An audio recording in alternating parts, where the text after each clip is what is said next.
भारतीय अंतरिक्ष अनुसंधान संगठन यानी इसरो के आदित्य L1 से एक और अपडेट मिला है। सूर्ययान का इंजन हुआ चालू और आदित्य सूर्ययान ने कर दिखाया एक और कमाल। आदित्य सूर्ययान लगातार सामने आई मुसीबतों का सामना करते हुए वह पृथ्वी की कक्षा में तेजी से आगे बढ़ रहा है।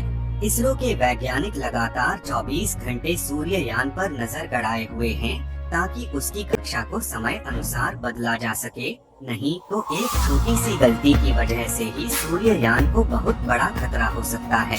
आदित्य सूरज के पास पहुंचने से पहले ही एक और कारनामा कर दिखाया है, जिसके बारे में इस वीडियो में हम आपको बताने वाले हैं और साथ ही इस समय आदित्य सूर्ययान कहां पर पहुंचा है, इसके बारे में भी हम आपको जानकारियां देने वाले हैं, इसलिए वीडियो के अंत तक अवश्य बने रहे।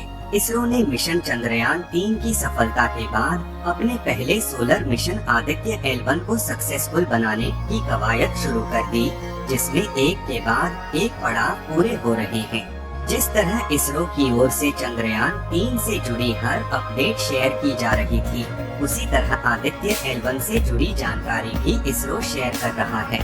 2 सितंबर को श्री हरिकोटा के सतीश धवन अंतरिक्ष केंद्र से PSLV-C 57 रॉकेट के जरिए आदित्य सूर्ययान की सफल लॉन्चिंग की गई और जानकारी दी गई और बताया गया कि आदित्य सूर्ययान सूर्य की ओर और पृथ्वी से L1 पॉइंट यानी सूरज 5 मिलियन किलोमीटर की दूरी पर रहेगा, जो कि पृथ्वी और सूरज के बीच दूरी का 1% हिस्सा है। आपको यह मालूम होगा कि सूर्य गैस का बहुत विशाल गोला है। ऐसे में आदित्य L1 सूरज के आसपास मौजूद वातावरण की स्टडी करेगा। हालांकि यह भी बताया गया कि आदित्य सूर्ययान सूरज पर लैंडिंग नहीं करेगा और न ही उसके बहुत करीब जाएगा, क्योंकि आपको भी पता है कि सूरज बहुत ज्यादा गर्म है और ऐसे में यदि आदित्य L1 सूरज के बहुत करीब जाता है तो उसके पास पहुंचने से पहले ही जलकर राख हो जाएगा। इसीलिए वैज्ञानिकों ने इसे पृथ्वी से 1.5 मिलियन किलोमीटर दूर L1 पॉइंट का चुनाव किया है, जहां आदित्य सूर्ययान को सफलतापूर्वक स्थापित किया जाएगा और उसके बाद यह सूरज की स्टडी करेगा। लॉन्चिंग के बाद आदित्य L1 ने पावर जनरेट करना शुरू कर दिया था और सोलर पैनल्स को भी ऑन कर दिया था, जिसके बाद इस मिशन में और रेस को बढ़ाने के लिए पहली अर्थबाउंड फायरिंग 3 सितंबर के लिए निर्धारित की गई थी। 3 तारीख को यह प्रक्रिया भी सफल हुई। 5 सितंबर को EVM की प्रक्रिया भी सक्सेसफुल रही। फिर 7 सितंबर को इसरो ने एक पोस्ट शेयर किया जिसमें बताया गया कि आदित्य ने सेल्फी ली है। इसके साथ ही इसने पृथ्वी और चांद की तस्वीर भी क्लिक की थी। इस समय जो तस्वीर आप लोग अपने मोबाइल स्क्रीन पर देख पा रहे हैं, इस तस्वीर को आदित्य L1 के हाई रेजोल्यूशन कैमरा द्वारा क्लिक किया गया है, जिसमें हमारी पृथ्वी को साफ साफ देखा जा सकता है कि वह कैसे नीली रंग से दिखाई दे रही है, जिसमें दाईं तरफ आपको छोटा सा प्यारा चंद्रमा भी दिखाई दे रहा होगा। यह वही चंद्रमा है जिस पर 23 अगस्त के दिन चंद्रयान 3 ने सफलतापूर्वक लैंडिंग की थी, जो कि अपनी जगह को लगातार बदल रहा है और पृथ्वी का चक्कर लगा रहा है, इसलिए यह लगातार छोटा होता चला जा रहा है। अब इसी मिशन में इसरो ने एक और पड़ाव पूरा कर लिया है। दरअसल बेंगलुरु के ISTC-IC से तीसरी ऑर्बिटिंग की वह प्रक्रिया भी पूरी हो गई है। इस दौरान इसरो के SDSC-SHR और पोर्ट ब्लेयर में स्थित ग्राउंड स्टेशन ने सैटेलाइट की ट्रैकिंग की।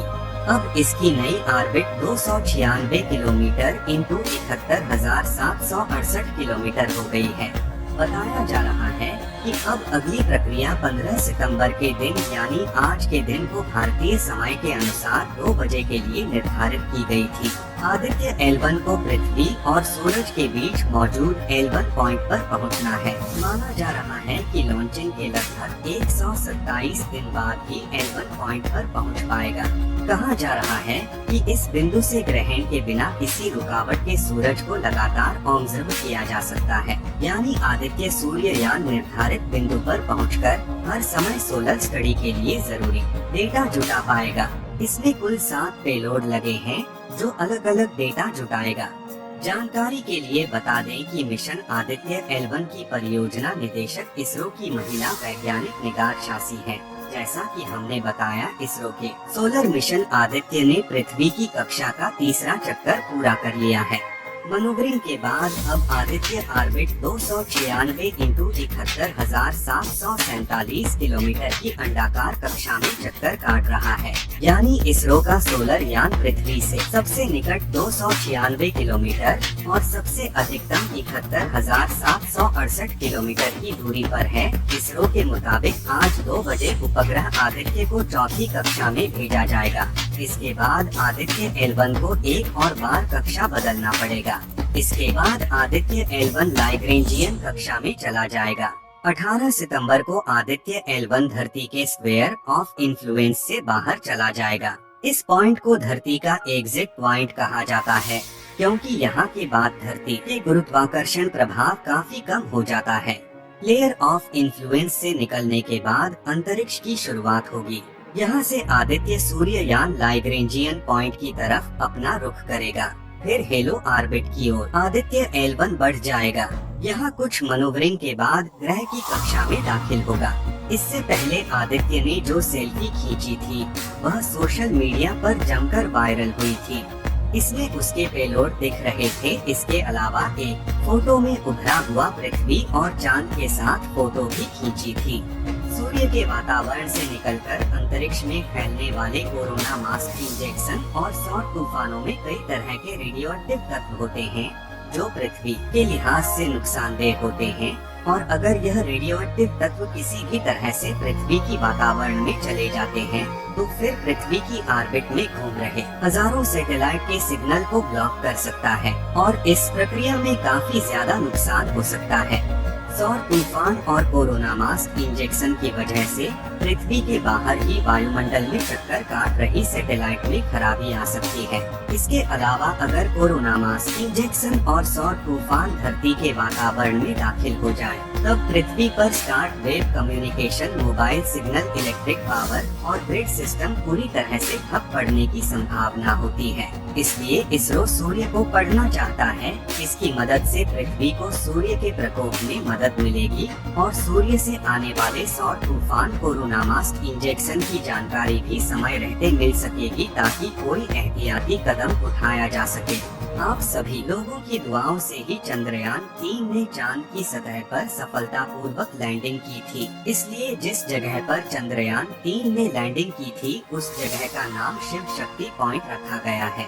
चंद्रयान 3 की तरह की आदित्य L1 मिशन के भी सफल होने की दुआएं आप सभी लोग कमेंट बॉक्स में करते रहिए। इस वीडियो को यहीं पर खत्म करते हैं। इस वीडियो को एक लाइक जरूर करें और अपने मित्रों तक इस वीडियो को शेयर करें जिससे उन्हें भी